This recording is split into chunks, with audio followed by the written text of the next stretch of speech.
आज हर एक आदमी यही सोचता है कि हमारे कितने दोस्त हो जाएं, हमें कितने ज़्यादा से ज़्यादा लोग हमें जानने लगें, हमारी वैल्यू करें, हमारी इज्जत करें। यही हम समाज में इसी को बनाने में लगे रहते हैं, दोस्तों को खुश करने में लगे रहते हैं, रिश्तेदारों को खुश करने में लगे रहते हैं कि हम कितना से कितना कर दें, लोग हमारा बखान करें, लोग हमारी वैल्यू करें कि भैया बहुत अच्छे हैं। हम इन्हीं के चक्कर में अपने आप परेशान हो जाते हैं, अपने आप को हम दुखों में डाल देते हैं, हम कभी खुश नहीं रह पाते हैं। तो आज हम आपको बौद्ध भिक्षु की एक ऐसी कहानी बताएंगे जिससे आप अपने जीवन में कभी दुखी नहीं होंगे, खुश रहना जान जाएंगे हमें कैसे खुश रहना है।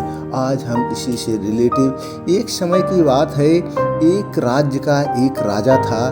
वह राजा बहुत ही दयालु था, बहुत ही नेक था। उसके ये विचार थे कि हमारे राज्य में कोई कभी दुखी ना हो, किसी को कोई काम ना करना हो। रात दिन जैसे भगवान का नाम लिया जाता है उसी तरह से मेरा ही नाम लिया जाए। रात दिन लोग मेरी ही चर्चा करें, सबकी ज़बान पे मेरी ही चर्चा हो। यही सोचकर वह एक दिन निर्णय किया कि हम अपने राज्य के किसी भी एक आदमी को, चाहे वो गरीब हो चाहे वो अमीर हो, सबको हम खुश रखेंगे। यही कह करके वह पूरे राज्य का भ्रमण करने निकल गया। भ्रमण करते हुए देखा कि बहुत सारे ऐसे लोग हैं जो बहुत दुखी हैं, उनके पास धन नहीं है, वो कभी कोई काम भी नहीं करना चाहते, कोई बीमार है। तो वह राज्य में भ्रमण करने के बाद 1 महीने 2 महीने वो पूरा भ्रमण किया। भ्रमण करने के बाद आता है और यह घर पे बैठ के निर्णय लेता है कि अगले दिन सभा में पूरे राज्य में डुग्गी लगवा दो कि कोई भी आदमी बीमार होता है, किसी को खाने को नहीं है, कोई काम करने में असमर्थ है, तो हमारे राज्य से धन ले जा कर के अपना सुखी जीवन व्यतीत कर सके। यह जब ऐलान हो गया तो उसके राज्य में जब ऐलान कर दिया गया तो राज्य के जब भी कोई लोग बीमार होते आकर के राजा से फरियाद करते और राजा उसे धन देता, उसे इलाज कराता, जो भी उचित होता वो उचित के हिसाब से काम करता। तो उसके सारे लोग फिर जो थोड़ा से भी आलसी थे वो आलसी लोग आ करके धन ले जाते। सेठ जी कल मेरे राजा जी कल हमारी तबीयत खराब हो गई थी, मैं काम पे नहीं जा पाया, मैं काम नहीं कर पा रहा हूँ, मुझे कुछ धन की ज़रूरत है। ऐसे कह करके सब लोग धन ले जाने लगे। ऐसे कई सालों तक चलता रहा। अब क्या हुआ उस राज्य में जो नवयुवक भी तैयार होने लगे। अब नवयुवक भी कोई काम नहीं करना चाहते थे। चलो राजा से कुछ धन ले लेते हैं, खाते हैं, ऐश करते हैं, ऐसो आराम करके अब आकर के वो भी राजा से फरियाद करते हैं कि राजा कोई काम हमको करना है, हमें काम की शुरुआत करना है, हमारे पास धन नहीं है, आप हमें कुछ धन दे दीजिए। फिर राजा खुश होकर के उनका धन दे देता था। वो लोग धन ले जा कर के कोई जुआ में, कोई शराब में, यानी अनैतिक कार्य में लगाते थे, गलत कामों में लगाने लगे, चूँकि उन्हें धन मिल रहा था। इसी तरह से उस राज्य में चलता रही, कई सालों तक चलता रहा ऐसे कि सब लोग अब धीरे धीरे उस राज्य में काम करना बंद कर दिए। सब लोग राजा से आकर के पैसे ले जाते थे। अब धीरे धीरे राजा के कोष से पैसे खत्म होने लगे और जो राजा के पास कर भी नहीं आने लगा, क्योंकि लोग काम ही नहीं करते थे। काम नहीं करेंगे, कर नहीं आएगा, तो जो राज्य कोष में धन था, एकत्रित था, वो धन धीरे धीरे कम होने लगा।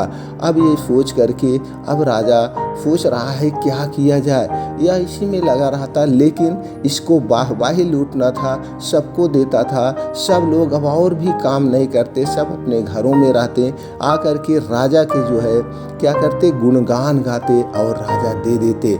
ऐसे चलते चलते काफ़ी दिन हो गया।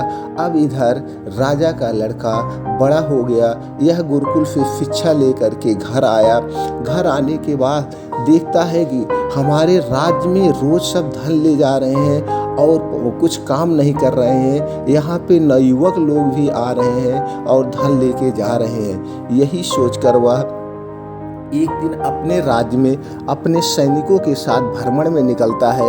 यह देखने की कोशिश करता है क्या सब लोग वास्तव में परेशान हैं, क्या सबको वास्तव में धन की ज़रूरत है। यही सोचकर वह पूरे राज्य में भ्रमण करने निकलता है तो उसके सामने सच्चाई आती है। जो भी नवयुवक हैं सब लोग पैसे ला रहे हैं। पैसे लाने के बाद ये लोग बिजनेस में नहीं लगा रहे हैं, कोई काम नहीं कर रहे हैं और घर पर बैठकर अनैतिक कार्य कर रहे हैं। इनका जो है चाल चलन सब कुछ बिगड़ गया है। कोई दारू पी रहा है, कोई सिगरेट पी रहा है। सब लोग अपने घर में मस्त हैं और सब इसी वजह से कोई काम नहीं कर रहा है और जो है कर नहीं आ रहा है। यह सोचकर वह लड़का अचंभित हो जाता है कि अगर यही से चलता रहा तो धीरे धीरे पूरा राज्य कोष खत्म हो जाएगा और हम लोग राजा से भिखारी बन जाएंगे, कंगाल हो जाएंगे। यह आकर के अपने पिता से मंत्रणा करता है और कहता है पिताजी आप जो है बहुत गलत कर रहे हैं। पिताजी कहते हैं क्या बात है बेटा, मैं क्या गलत कर रहा हूँ। पिताजी को लगा कि नहीं, हम अपने बेटे को अच्छी शिक्षा दिए हैं, एक गुरुकुल से अच्छी शिक्षा लेके आया है, जो कह रहा होगा सही कह रहा होगा, हमें इनकी बातों को सुनना चाहिए। उसने कहा पिताजी आप सबको धन दौलत दे रहे हैं, ये सारे लोग धन दौलत से ऐसो आराम कर रहे हैं और सब लोगों को आप अपंग बना रहे हैं। अगर इसी तरह से आप देते रहें तो उधर लोग खेती नहीं करेंगे, काम नहीं करेंगे, कर नहीं आएगा और जो हमारे पास रखा हुआ राजकोष में धन है वो सारा राजकोष खाली हो जाएगा। एक दिन हम लोग भिखारी हो जाएंगे। फिर राजा को भी समझ में आया नहीं, ये हमारा बेटा सही कह रहा है। लेकिन राजा ने कहा कभी कोई मंत्री ने ऐसा कहा नहीं। तो बेटे ने कहा आप मंत्री को, सैनिकों को, सबको तो पैसे दे रहे हैं, सब लोग आराम से पैसे पा रहे हैं, सब रोज राज्य खाली हो रहा है, राजकोष खाली हो रहा है, हमसे कोई मतलब नहीं है, सब लोग आलसी हो गए हैं। तो राजा ने कहा फिर बेटा क्या किया जाए। बेटे ने कहा पापा एक उपाय है, कल आप सुबह बुलाइए, सभा बुलाने के बाद एक घोषणा कर दीजिए आज से ये हमारा बेटा हमारे साथ हमारे निर्णय लेगा, जो भी निर्णय होगा ये बेटा लेगा और जो भी होगा फैसला यही देश का, राज्य का विकास करेगा। फिर अगले दिन सभा बुलाई जाती है और सभा में सारे राज्य के लोग इकट्ठा होते हैं। इकट्ठा होने के बाद राजा घोषणा करता है कि आज से हमारा बेटा जो भी फैसला लेगा काम करेगा। तो फिर उसके बेटे को लोग स्वीकार करते हैं ये समझ करके कि जैसे राजा थे राजा का बेटा भी ऐसे है, ये भी दानी है, हम लोगों को कुछ करने की ज़रूरत नहीं है, राजा राज करे या उनका बेटा राज करे, हमसे क्या लेना देना है, हमें पैसे मिलेंगे, हम पैसे लेके ऐसा आराम करेंगे, हमें काम करने की क्या ज़रूरत है। उस दिन की सभा समाप्त होती है। फिर अगले दिन की सभा जो है लड़के ने कहा कि मंत्रियों से कहा कि डुग्गी लगा दीजिए पूरे राज्य में, आज सब लोग यहाँ पे इकट्ठा होंगे और उन्हें आज कुछ एक ऐसा मंत्र दिया जाएगा जिससे उन लोगों का जीवन सुखी हो जाएगा। यह सोच करके डुग्गी लगा दी जाती है और राज्य के सारे लोग इस उत्सुकता में आते हैं, चलो आज राजा के लड़के ने कार्यभार संभाला है और हमें बहुत ज़्यादा धन मिलने वाला है, हमें बहुत ऐसा मंत्र देने वाला है, क्योंकि वो बहुत ज्ञानी है, वो गुरुकुल से पढ़ के आया है, हो सकता है हमें साल भर 2 साल के एक ही बार में धन दे दे और हम लोग सुखी हो जाएंगे। यह सोच करके राज्य के सारे लोग सभा में उपस्थित होते हैं। फिर राजा का लड़का राज्य में घोषणा करता है कि जिसके पास जो कुछ थोड़ा बहुत धन दौलत है सब लोग कल आकर के इसी सभा में इकट्ठा करेंगे और यहाँ पे एक ऐसा उद्योग लगाया जाएगा, उस उद्योग में सब लोग काम करेंगे, आज की मेहनताना के हिसाब से 1.5 गुना पैसा ज़्यादा दिया जाएगा। यह सुनकर यह घोषणा करता है कि इसमें सब लोग काम करेंगे, फैक्ट्री बहुत बड़ी लगाई जाएगी, इससे राज्य का विकास होगा, इससे देश का विकास होगा और सबको काम मिलेगा। सब लोग काम करेंगे, मेहनत करेंगे। जब काम करेंगे, मेहनत करेंगे तो किसी को कोई बीमारी नहीं होगी, सब लोग स्वस्थ रहेंगे। ऐसा कह करके घोषणा करता है कि कल सब लोग राज्य में लाके अपना धन देंगे और जो लोग धन नहीं देंगे उनको अगले दिन से कोई सहायता नहीं की जाएगी, यहाँ से अब सहायता नहीं दी जाएगी जो लोग धन एकत्रित करेंगे। यह करके सभा समाप्त की जाती है। तो सब लोग वहाँ से सभा से पूरे राज्य के लोग जाते हैं यह कहते हुए, अरे भाई, राजा का लड़का तो बहुत कठोर दिल का है, इसके अंदर हम लोगों की जो है परेशानी का कोई निवारण ही नहीं है। अब राजा की नहीं चलती है, अब उनके लड़के की चलती है। राजा को भैया बगल कर दिया गया, अब राजा भी नहीं सुनते हैं। फिर यही कह करके सारे लोग बड़बड़ाते हुए चले जाते हैं और कोई अगले दिन ला करके एक पैसे नहीं देता है, एक कर भी नहीं देता है।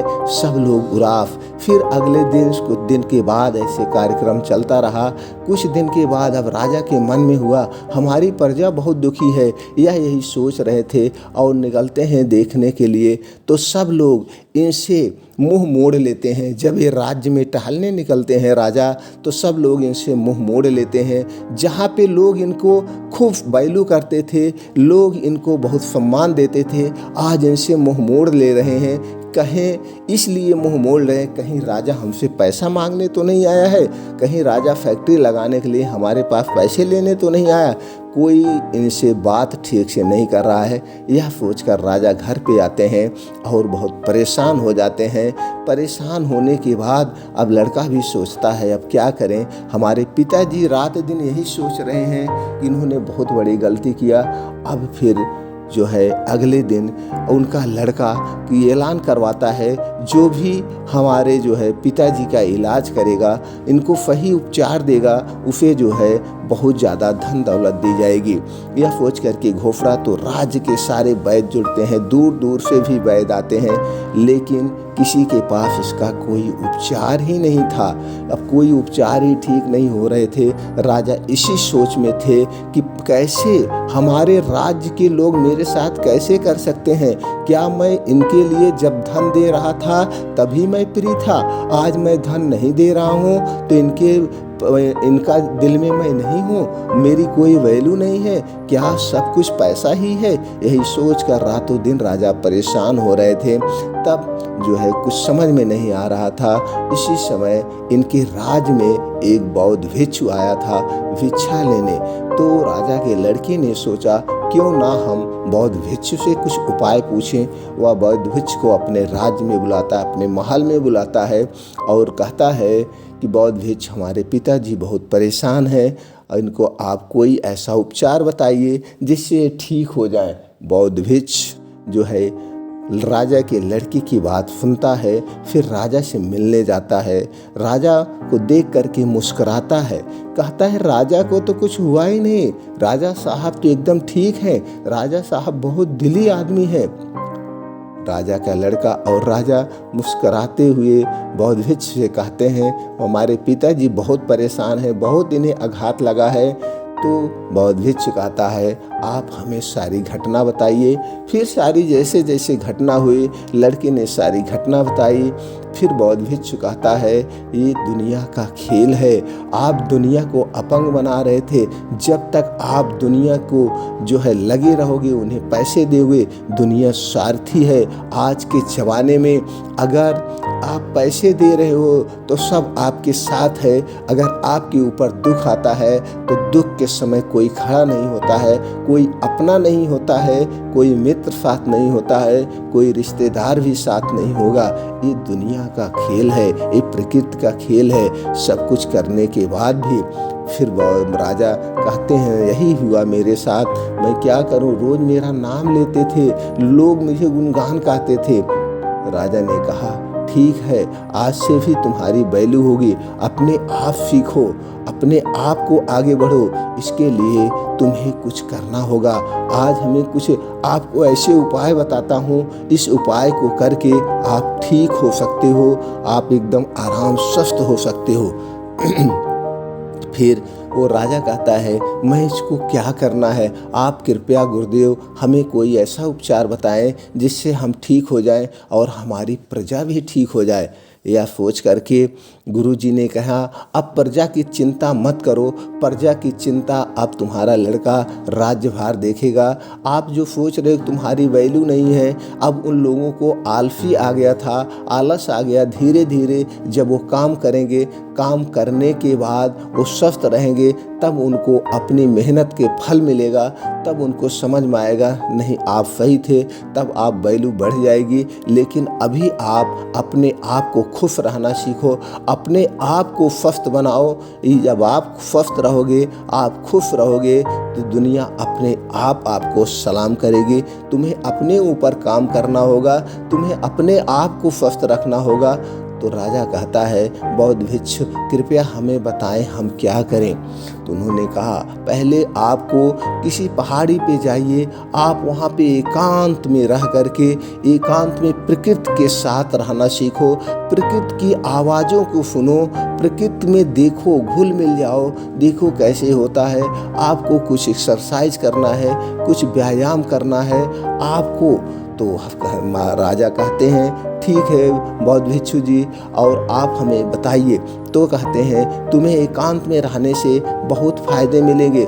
जब तुम एकांत में रहोगे तो तुम्हारे आसपास ये दुनियादारी नहीं रहेगी, तुम्हें यहाँ पे कोई साथ नहीं रहेगा, तब तुमको एहसास होगा खुशी का एहसास क्या होता है, प्रकृति का एहसास क्या होता है। तुम्हें सबको छोड़ना होगा, आपको एकांतवास में रहना होगा। एकांत में जीने से ही आपकी वैल्यू होगी। आप जब एकांत में रहोगे तब आप अपने ऊपर काम करोगे, तुम्हारे पास काम के समय ज़्यादा होंगे, और जब तुम अपने आप काम करोगे तो धीरे धीरे फिर आप महान बन जाओगे, फिर आप स्वस्थ बन जाओगे, आप खुशी का एहसास होगा। इसके लिए आपको सुबह उठना होगा। सुबह उठने के बाद आपको ब्रह्म मुहूर्त में उठना होगा। ब्रह्म मुहूर्त में उठने के बाद आप दिनचर्या से निवृत्त होकर के कुछ योगा करना होगा, कुछ एक्सरसाइज करना होगा, और ऐसे एकांत स्थान में बैठ जाना जहाँ पे सिर्फ और सिर्फ प्रकृति की आवाज़ सुनाई दे, और उस प्रकृति के आवाज़ में ध्यान लगाइए, अपने मन को बस में करिए। धीरे धीरे धीरे धीरे तुम्हारे सारे बीमारी ठीक हो जाएंगी। और दूसरा उपाय जो है, आज के ज़माने में सबसे ज़्यादा लैपटॉप, मोबाइल, इससे आप घिरे रहते हैं, और जो आपको परेशान किया है वो लोगों ने आपको परेशान किया है। आप अपने इस चक्कर में थे कि लोग हमें सम्मान दे रहे हैं, मान दे रहे हैं। लोग आपको मान सम्मान नहीं दे रहे हैं, लोग आपके पैसे से जुड़े हुए थे। जब आप उन्हें पैसा दे रहे थे तो लोग आपका गुणगान गा रहे थे, लेकिन जब आपने पैसा देना बंद कर दिया तो ना आपका कोई मित्र आपके साथ हुआ, ना आपका कोई रिश्तेदार आपके साथ हुआ, और ना आपकी कोई प्रजा आपके साथ हुई। सिर्फ और सिर्फ आप अकेले बचे। इसलिए ये सोचो कि हम अकेले हैं, और अपने वैल्यू बढ़ाओ और अपने आप को खुश रहो। और जो अगली चीज़ है उसको सुनो, ध्यान से सुनना कि तुम्हें अपने आप पे काम करना होगा, अपने आप पे काम करना होगा। अपने आप के काम करने से आपको एक्स्ट्रा घंटे मिलेंगे, और जो एक्स्ट्रा घंटा मिलेगा उसमें आप अपने काम को बहुत बेहतर ढंग से कर लोगे। आप अपने काम को करने में आपको तब आनंद आएगा। उस समय आपके पास कोई नहीं होगा कि हमें आप पैसे दे दो। जब आप पूरा समाज लेके चलते हो, पूरा रिश्तेदार दोस्तों को लेकर चलते हो, तो आपको इसी एक समय में से निकल के उन लोगों के पास चला जाता है, और फिर आपके पास समय कम हो जाता है, जिसके कारण से आप अपने ऊपर काम नहीं कर पाते हो। अगर खुश रहना है तो आपको एक्सरसाइज करना होगा, अपने आप को अकेले रखना होगा, अपने आप पे काम करना होगा। आपको दोस्ती नहीं ज़्यादा बढ़ाना है, ज़्यादा रिश्तेदारी नहीं जोड़ना है। अपने आप को खुश रहो, अपने आप में जियो, अपने आप के ऊपर काम करोगे तो आप कभी बीमार नहीं होगे। राजा ने बौद्ध भिक्षु को प्रणाम किया और कहा कि आज हमें समझ में आ गई हमारी वैल्यू क्या है, आज से हम ऐसे ही करेंगे गुरुदेव। और फिर बौद्ध भिक्षु वहाँ से चले जाते हैं। फिर राजा अपने दिनचर्या में लौट आते हैं और जैसे बौद्ध भिक्षु ने बताया उसी हिसाब से काम करते हैं। फिर धीरे धीरे उनकी प्रजा खुशी हो जाती है। फिर उनकी प्रजा खुद राजा का गुणगान गाने लगती है, क्योंकि अब राजा बदल चुके थे। अब राजा को पता हो गया था कि हमें कैसे रहना है, हमें अपनी वैल्यू कैसे बढ़ाना है, और राजा की सारी बीमारियां ठीक हो गई।